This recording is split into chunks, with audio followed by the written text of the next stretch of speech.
It's good to see you this morning.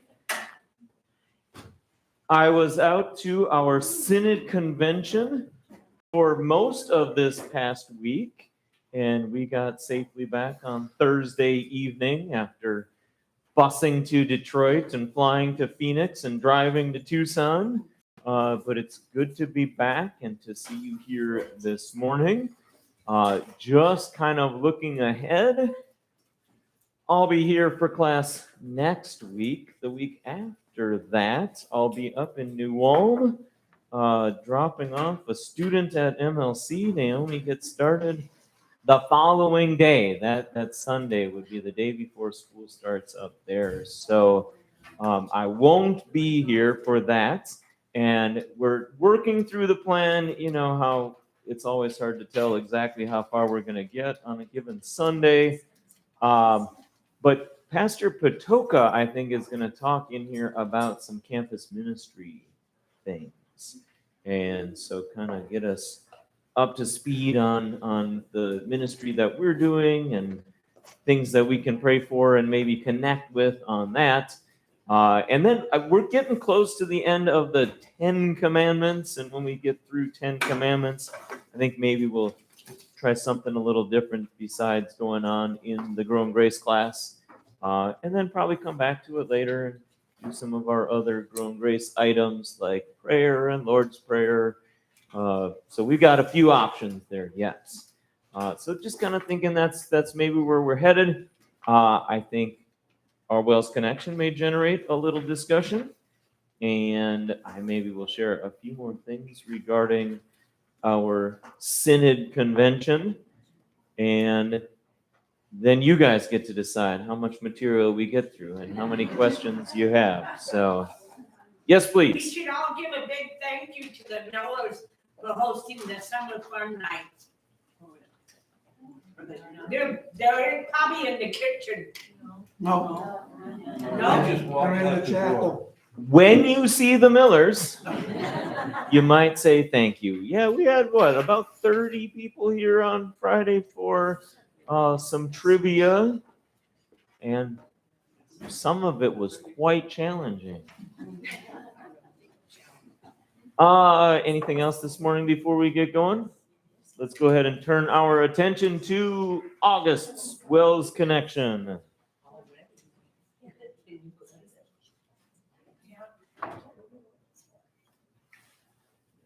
There we go.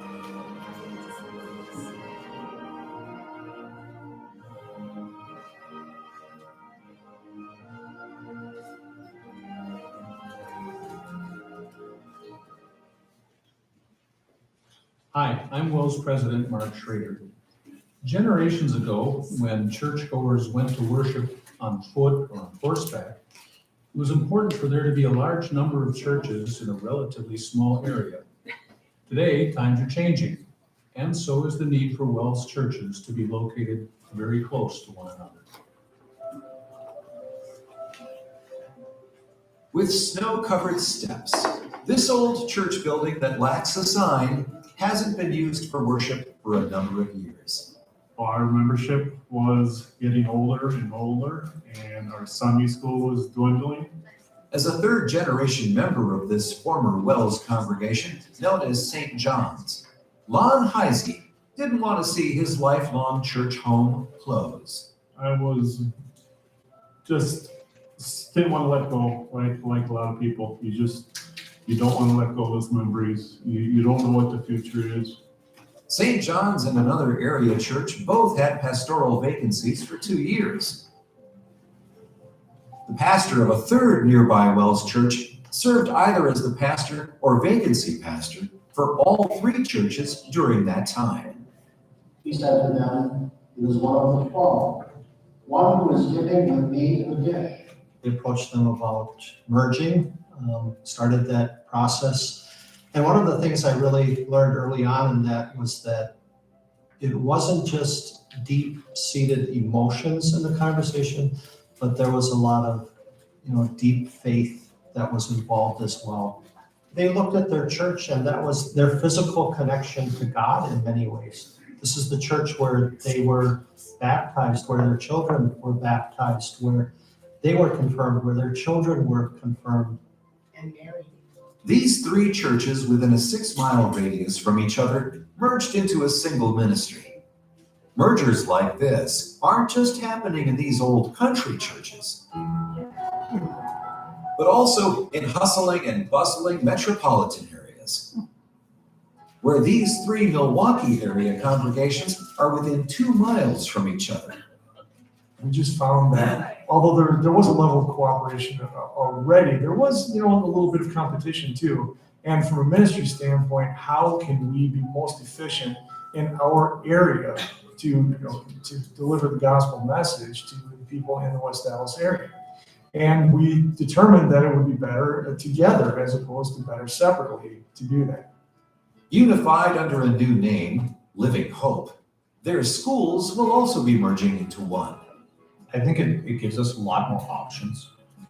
Some people always have like a little bit of a negative connotation with like a small, school. Like you can't offer as much because it's small. Now we're going to single grade per class. We have a lot more options, and it gives us an area, a larger area. So we're not kind of fighting ourselves.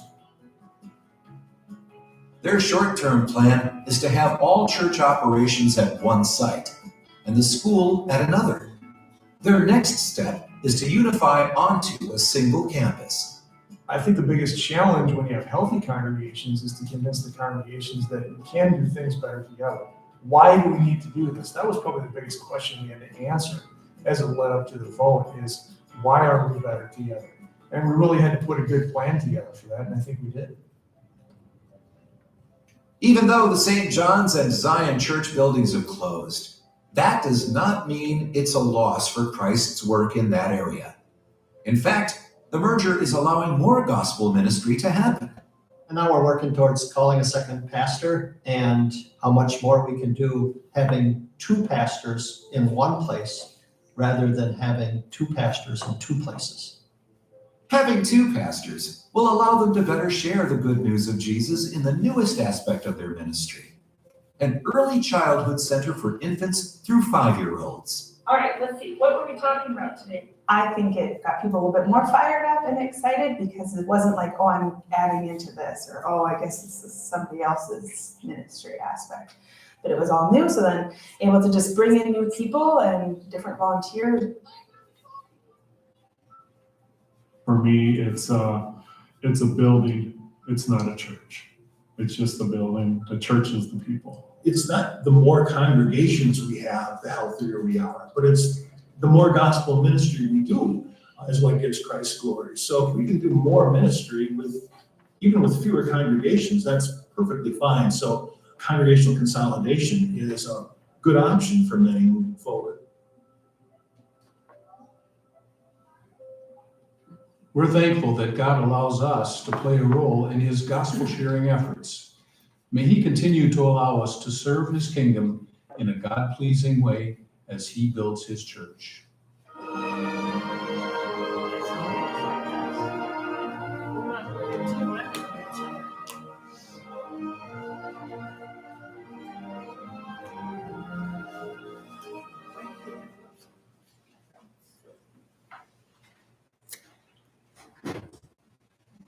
What questions or comments do you have about our Wells connection today? Gary? Well, it looked like those 3 churches, it might have been an option for a 3-site single congregation, but it didn't go that way. Yeah, interesting to think of similarities and differences between what our congregation has gone through and the congregations discussed here. Certainly the distance is greater for our situation. We're not talking about churches that are within, the 3 churches within 2 miles, and I forget exactly what the figure was for the other 3 around Marathon, but it was 6. And so, yeah, we can go 6 and we won't hit any of our other sites. And yeah, none of the other churches in Tucson. So it is a little bit more spread out. We don't have that exact same circumstance, but the merging for reasons of doing better together than separately has definitely been a part of our discussion now for quite a few years. I mean, we started Second Sight in 2011, so we're talking 12 years ago. Yes, please? How much did our merger influence all of these other mergers? That's a really interesting question. And I say that in part because I'm still working at returning a phone call that I got while I was gone to someone who wants to talk about multi-site ministry and heard that I've been involved in a multi-site ministry. I guess my impression is not we merged so everybody else saw, oh, look at this thing that happened. I think we were on the early end of it as far as adoption in the Wells, though.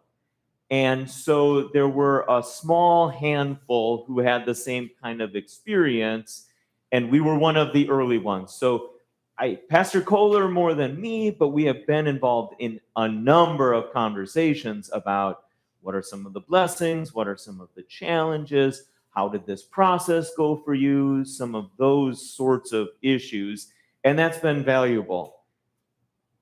I would just say for us arriving at that place, this was not an idea that we had internally. Our thought, remember 2011 was our 100th anniversary as a congregation. And so the leadership had suggested, wouldn't it be nice to do something big for celebrating? And we've been looking that direction where Vail is located now for quite a few years, saying, hey, projections for growth, people coming in, be nice to have something there. Holy Cross is a bit further north of where we are. There's room. And so we were talking in terms of daughtering a congregation. And it was our mission counselor that said, have you ever thought about multi-site? We said, no. Should we? And he said, I think so. We said, all right, then tell us why we should think about it. And some of those things about not duplicating things, like how much office staff do we need? You know, if we're starting another place, do we need a whole nother, we call it our ministry board now, but do we need a whole nother church council? Do we need do we need to repeat all of the things as far as organization and structure? Or is there an efficiency if we consolidate some of those things? And that made sense. And it wasn't terribly long, 3 years later, that Benson and Sarita also got into discussions with us and ultimately had the merger. So we went from 1 to 2 to 4 relatively quickly at that point. So people are asking, they're at times at least aware of our circumstance and situation. It definitely wasn't original to us, but I think we were pretty early. And so we did host the first ever Wells multi-site conference, was held right here. I do not remember what year that was, but they've had at least one since then. That was not here. That was back in the Midwest. So definitely something that's under consideration. And every circumstance is unique. Every situation is a little different. And you did see that, where we weren't talking about consolidating. We were talking about really expanding ministry at all of the places and having some consistency there. So I saw a couple of hands over here. Jeffrey? How long has it been since Sarita opened? Well, Sarita was a Wells congregation before we merged together. And at one point, that congregation was actually closer to us than it is now. Really, I guess South Tucson, right? Accurate, not south of Tucson, but South Tucson. And so years before we got associated, they moved down to Sarita. And so I don't even know if it was 30, 40 years before that, but some number of years that congregation had been in existence. And I think probably Benson was even longer than that, as far as. Same thing. Yep. They were both of those congregations were Wells congregations. By the time of the merger, they had been vacant as far as a pastor for some time, and that played into it too. Lots of discussion at Synod Convention about this discussion. In fact, Pastor Hein, you saw at the end, he's with Wells Congregational Services. He presented to the convention kind of two-pronged. One was we've collected statistics. Really, every year we ask our congregations to send to the Wells statistics. Here's how many baptisms we've had. Here's how many confirmations we've had. Here's how many people, members of the congregation have passed away. Here's, the size of our congregation now. And we go through all those things. And then, is it every 5 years, I think they're asking for a little bit more, some estimates about like where ages fall, demographic makeup, some of those things.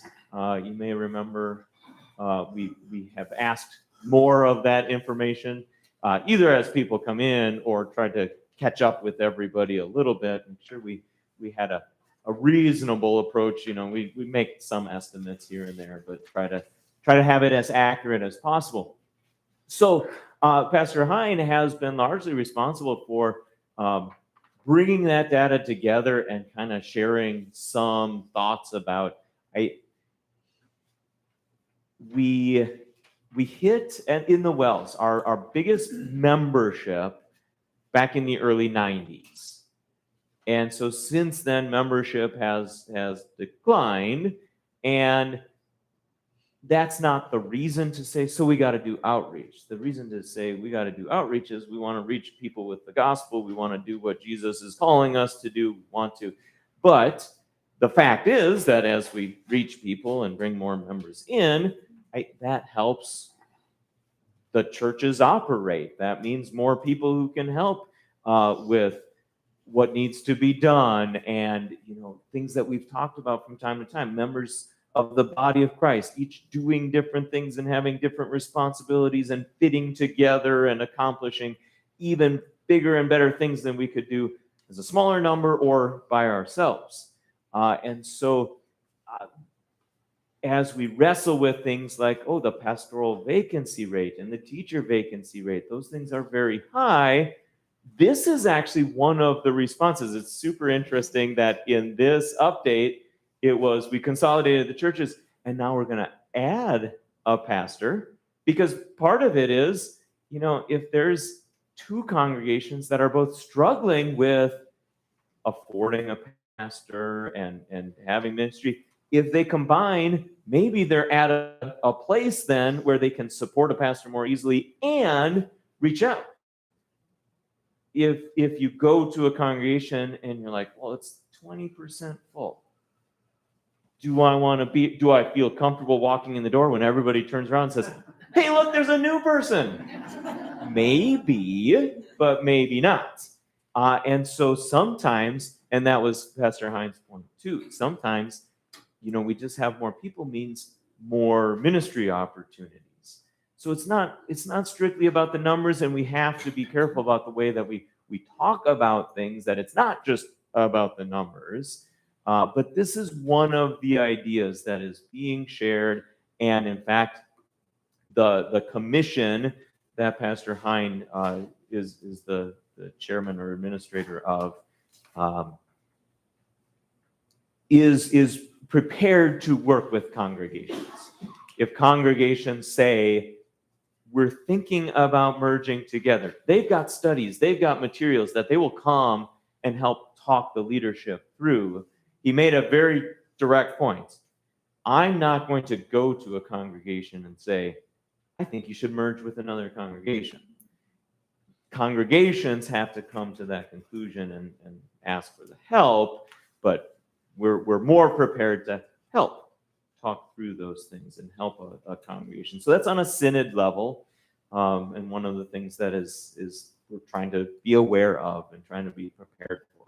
Jeffrey? And this one's for in Christ. There was the article, and I found something interesting.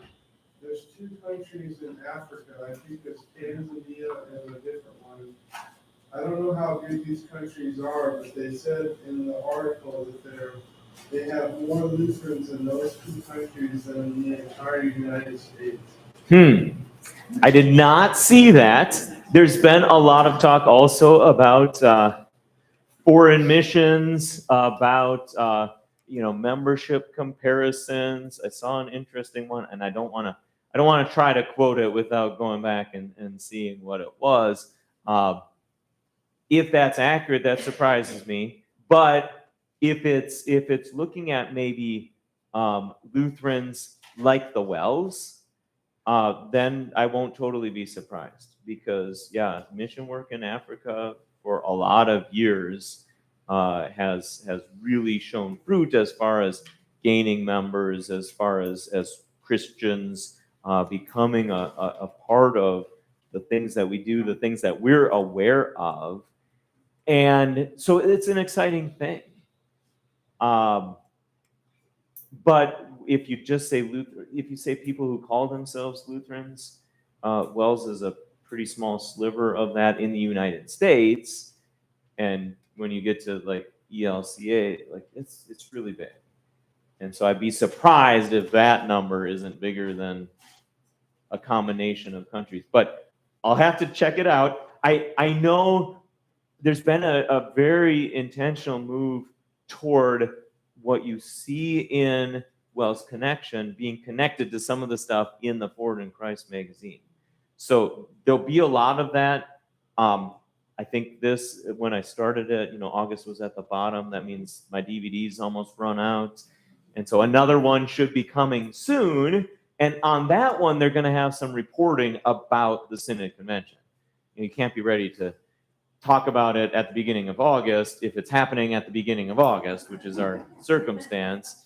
And so there's going to be more info. And then, yes, you will see, besides me putting stuff in our Friday emails, which hopefully you've caught the last one here,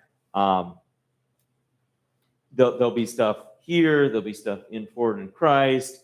And, as you prepare for the Wells Convention, you're going through a lot of this information. And so it's the same sorts of things maybe come up again and again, because they're issues that our synod is dealing with. So watch for that. Bob? One of the biggest things that I've noticed, and when we were talking about it, I talked to Pastor Kohler, bringing out my accounting background. I was worried, how you going to keep track of what each. He said, no, we're going to be one. Yeah. And that is the biggest factor that has been great. And I noticed the other churches, they don't think of it now as three separate, we're one. Yeah. And that's a big factor in this whole process. Yeah, I appreciate you saying that. Certainly what leaders have talked about is that idea of the reason we did this is the benefit of being together. And there's always a temptation for us as individuals, whenever we kind of group up in ways to say, well, it's us and then it's them. And we could do that also with, it's Tucson and it's Sarita, but to emphasize we're in this together, we're working together. And you definitely see that in, the things that have been done in Sarita with the building and with starting the Child Learning Center. The group that meets down there couldn't have done that on their own. But with help from members here, prayers, work, offerings, now it's a bigger picture, and now we get to hear, and so we're trying to make sure that, when 25 students graduate from preschool, that we try to let people here know about that who may not see those students on a regular basis, but to think in those terms and say, oh yeah, look at how ministry that we've been supporting, even though it happens in another place, we get to hear some of the exciting stories, some of the good stories that are coming out of there too. So I appreciate that opportunity, and thanks for bringing that up. Marie? Same question as Friday, you answered. How long has service been well for the Wisdom Trust? I have zero idea. All I know is the last time it was service in the 60s. Yeah, sorry, I do not. There are any number of churches you could ask me that question about, and I would have zero idea. A lot of churches, a lot of their websites maybe have a history or a mention of something like that. But yeah, sorry, I really can't help on that one. So, anything else we want to talk about, discuss here? Wells Connection related mergers, ministry. I just thinking through some of the things. We'll share more along the way. At the convention, we had a chance to hear a lot about our Wells home missions. So home missions would be English speaking generally within the United States and Canada. Canada still counts as home. And separately, we heard about world missions. And so foreign fields and world missions include some that are pretty close here, because Apache Reservation work is considered a world mission. But we do have a joint mission council that says, Apache is unique because it's a world mission in the United States. And if we have a Spanish-speaking congregation in Detroit, which we do, well, that's kind of a mix of a world concept and a home concept. And so there's some coordination that goes on between. It's not totally separate things. But on the home mission side, we're working towards, this was something that a previous Synod convention approved, opening 10 churches every year for 10 years. So 100 new churches total in 10 years.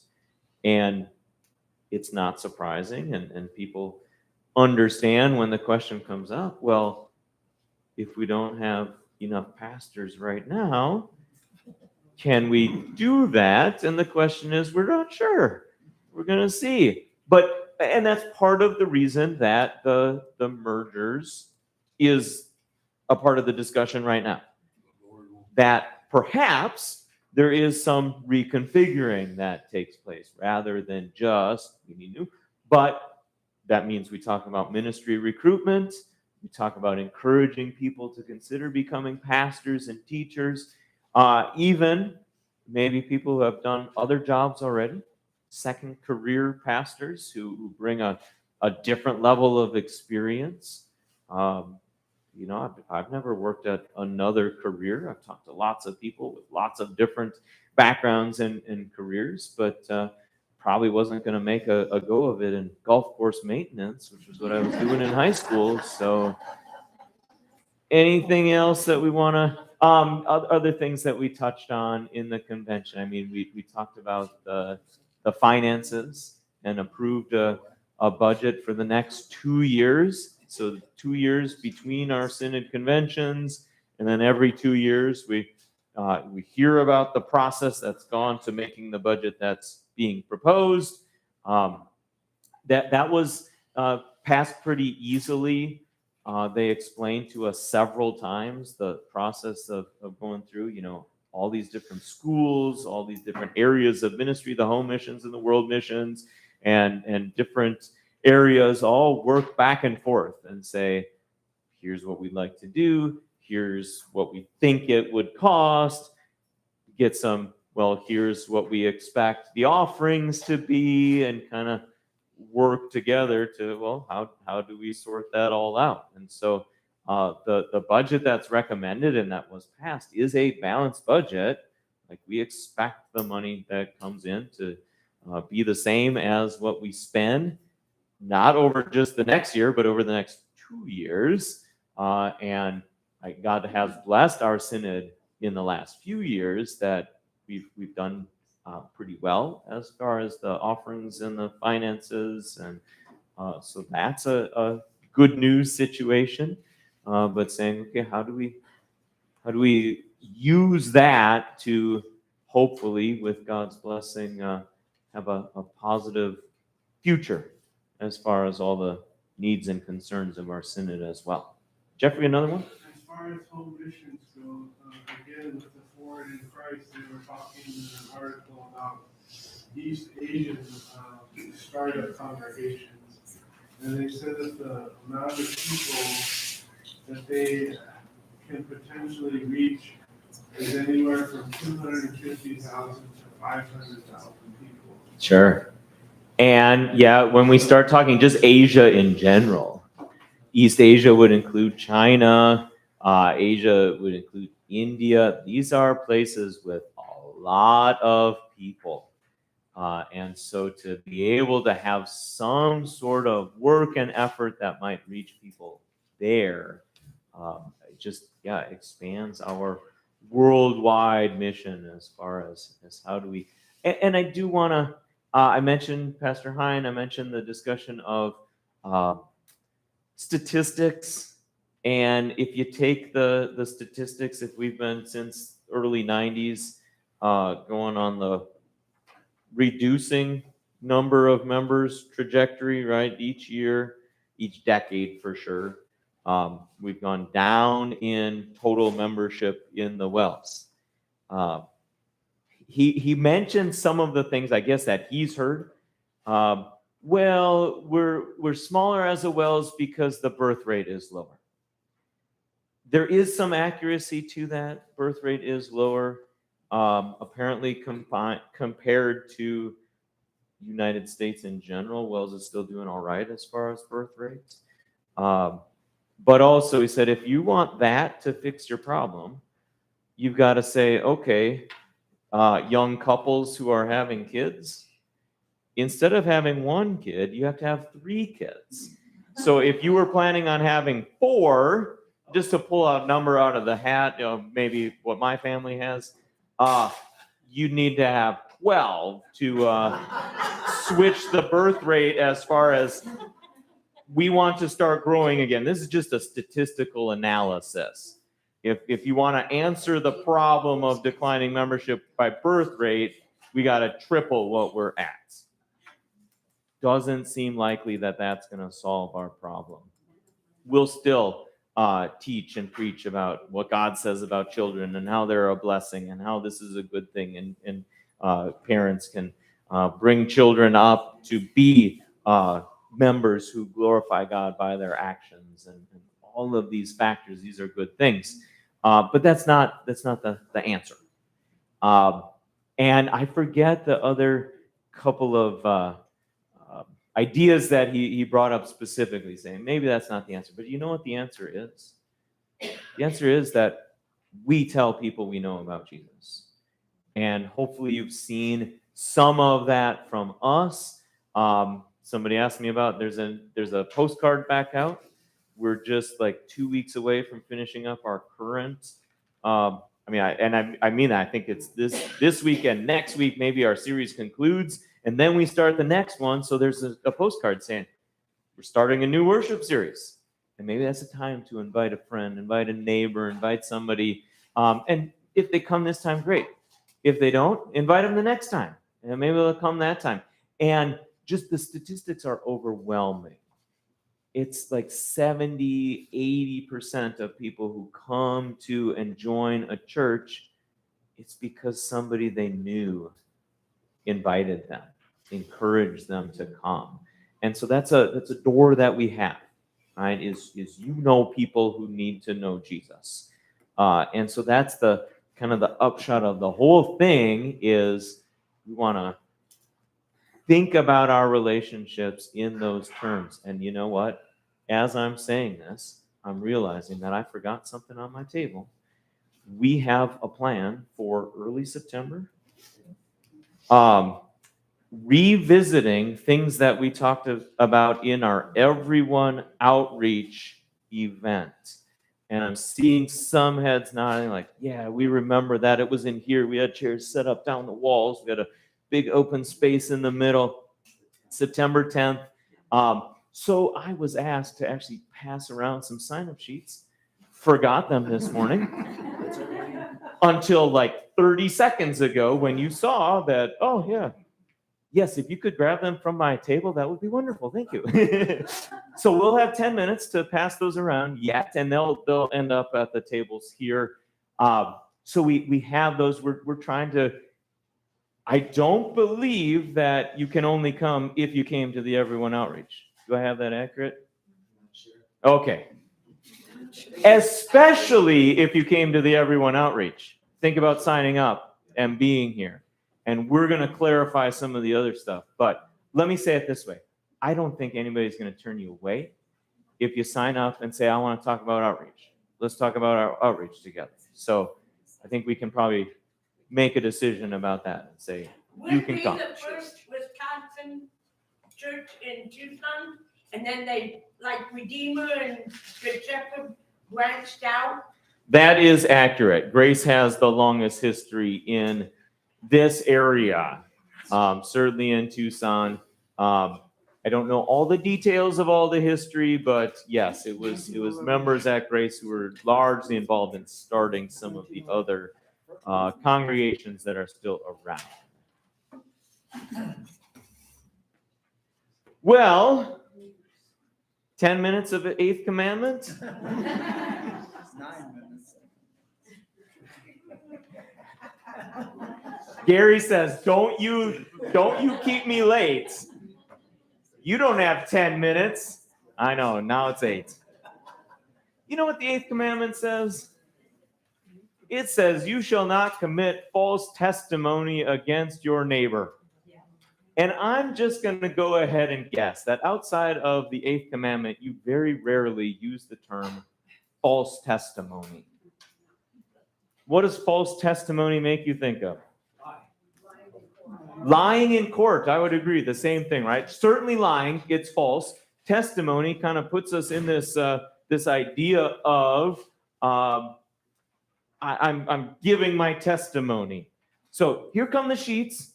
If you are willing, able to join us, September 10th is a Sunday, and we're going to meet after church that day. So, and yeah, I think I got pens that are going around with them now too. False testimony, certainly not limited to lying or to things that happen in court. Eighth commandment is much broader than that. That probably doesn't surprise you either, because which commandment haven't we taken a look at and said, well, it's broader than it may sound. So, eighth commandment, Luther explains we should fear and love God. That refrain should be sounding familiar to us all the way back to the first commandment. That we do not tell lies about our neighbor, so that is part of it. Betray him or give him a bad name. That's super interesting to think about. I can tell the truth and give somebody a bad name. It's possible at times because we're all sinners. I'm sure you have something that you would rather people not go telling other people about. I certainly do. But defend him, speak well of him, and take his words and actions in the kindest possible way. If it's not obvious with this commandment, God intends to protect people's reputation. How is someone viewed by other people? What is your reputation?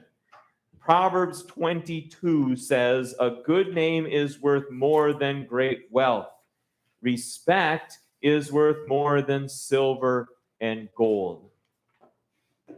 I think we forget that at times. And I feel like, oh yeah, we talked about it in here in relation to the seventh commandment.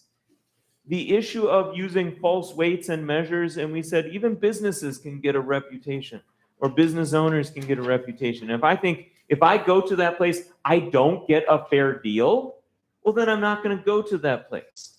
This is on maybe a more personal level. If somebody does not tell the truth, treat me kindly, take my words and actions in the kindest possible way, well, eventually, I'm not gonna trust that person. I'm not gonna deal with that person. And so God says, Isn't this a valuable thing? Think about, connect these last two conversations. If we want to share Jesus with someone, if we have a bad reputation where they think of us as not a good person, maybe not an honest person, not kind, and we say, I'd like you to come to my church. Think about how that goes. They say, well, why would I want to go to a church that turns out people like this? And this is a tough conversation because people like this is all of us. We're all sinners. We can say that as a refrain over and over too. But this is maybe why we strive to have, it's part of why we strive to have a good reputation. Because it's more than just our own personal benefit. We're talking about God's kingdom being affected, at times by our reputations. Colossians 3, do not lie to each other since you have put off the old self with its practices. Let's go ahead and jump down. We break the 8th commandment is the question we're getting towards. It's a pretty long blank, and otherwise you might be able to fill in a few things there. Anything that this passage brings to mind that we ought to be careful of that would be breaking the 8th commandment? I know you said it already. It's lying. So the dishonesty is an issue. False testimony does at times mean lying about someone. We want to understand that this is a sin. This is not something that we want to do. Proverbs 11, with his mouth, the godless person destroys his neighbor, but righteous people are rescued by knowledge. Do you want to add anything to our list? Gossip? Yeah, gossip. And just I think about, what do we mean by gossip? It's talking about somebody else when they're not there. Rarely do we say, you know what, I just want to tell you something about someone who's really special to me and I was super impressed by the things they did. Maybe we do that at times, but a lot of times our gossip is more like, can you believe what this person did? And it sounds an awful like the Pharisee in Jesus' story. I'm sure glad I'm not like that person. Right, Pat? Gossip can destroy a church. Yeah. Proverbs 16 says something similar, doesn't it? A perverse man spreads conflict, and a gossip separates intimate friends. That one's pretty direct. A gossip, we might back up to the previous passage too. It's not necessarily just gossip, but destroying his neighbor. Whatever attempt, it could be face to face. If I'm trying to hurt somebody or harm somebody in the way that I go about my dealings with them, this is a sin. This falls under our umbrella discussion of 8th commandment issues. I need to watch out for that. Another proverb. Proverbs tells us a lot about these practical matters in interpersonal dealings. Argue your case with your neighbor, but do not reveal someone else's secrets. You got that one? Betraying a confidence. Think about the times that people might say, I thought I could trust you with that information. I said it to you as maybe a close friend or somebody I could trust.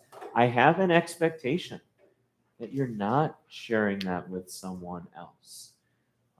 In the pastor's role, of course, there are lots of things that we might hear from people directly about concerns and issues in their lives, and confidentiality is very important to that. I do want people to be comfortable coming to me. Other pastors, same thing. And so also being comfortable that if I tell a pastor this, it's not now the whole church knows about it. And if it's a sin, Matthew 18, maybe it gets to the point where the whole church finds out. But we're never trying to head that direction. So betraying a confidence is a sin against the 8th commandment. Let's just take James 3, and then we'll stop after that blank so Gary doesn't get too upset with me. Consider how a little flame can set a large forest on fire, and the tongue is a fire. It is set among the parts of our body as a world of unrighteousness that stains the whole body, sets the whole course of life on fire, and is set on fire by hell. Those are strong terms here. Indeed, every kind of animal, bird, reptile, and sea creature is being tamed and has been tamed by mankind, but no one is able to tame the human tongue. It is a restless evil, full of deadly poison.